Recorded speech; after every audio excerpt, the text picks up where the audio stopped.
கலந்து சொல்லக்கூடியவர்கள் 2 நிமிடங்களிலே மிக சுருக்கமாக பேசுமாறு அன்போடு கேட்டுக்கொள்கின்றோம். இன்று கருத்து கேட்பு கொடுத்து வந்திருக்கின்ற அனைத்து அண்ணா திராவிட முன்னேற்ற கழக உறுப்பினர்களுக்கும் தேசிய தென்னிந்திய நெருங்கிழப்பு விவசாய சங்கத்தின் சார்பாக எங்களுடைய நெஞ்சான நன்றிகளையும் பாராட்டுகளையும் தெரிவித்துக் கொள்கின்றோம். எங்களுடைய கருத்து என்னவென்றால், கண்டிப்பா விவசாயிகளின் உத்தரவுடன் ஐயா எடப்பாடியார் 100% முதல்வராக உறுதி.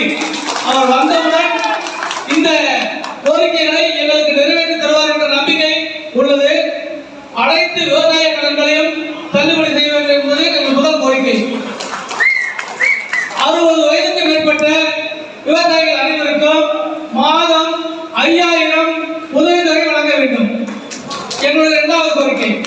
3வது, காவிரி ஐயாறு இணைப்பு செய்து உதவிட வேண்டும். 4வதாக, காவிரி கோதாவரி இணைப்பு செய்திட வேண்டும். அது மட்டுமல்லாமல் காவிரியில் 10 கிலோமீட்டருக்கு ஒரு தடுப்பணை கதவணை கட்டி நீர்நிலை